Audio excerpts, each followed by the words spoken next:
Thank you for that question. So I'm not familiar with what the commission put in the 2025 budget because I'm not currently serving now. But one of the things that I think is important to look at the budget is what exactly is it that you're funding?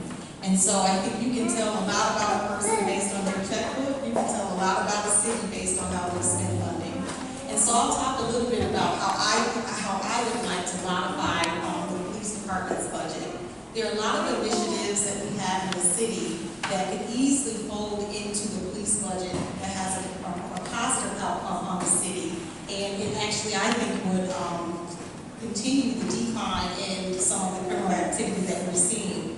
And so some of that is the Safe Alliances for Everyone task force. So I was the starting chair and chaired it until the last 2 years that I served on the commission, that task force. And it's an anti-violence strategy, and included in that task force recommendations, we have different police and community relations initiatives. We have the plan itself is tied to 14 to 24-year-olds, and so it's specific to what I would consider youth.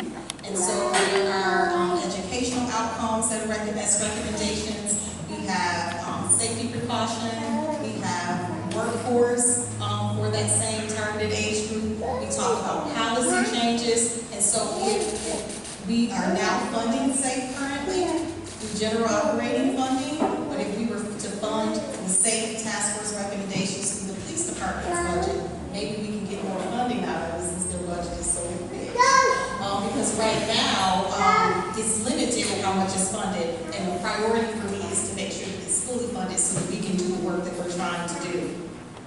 In addition to that, I would like to see an increase. So as I served on the commission, we instituted a initiative where we were adding social workers to patrol.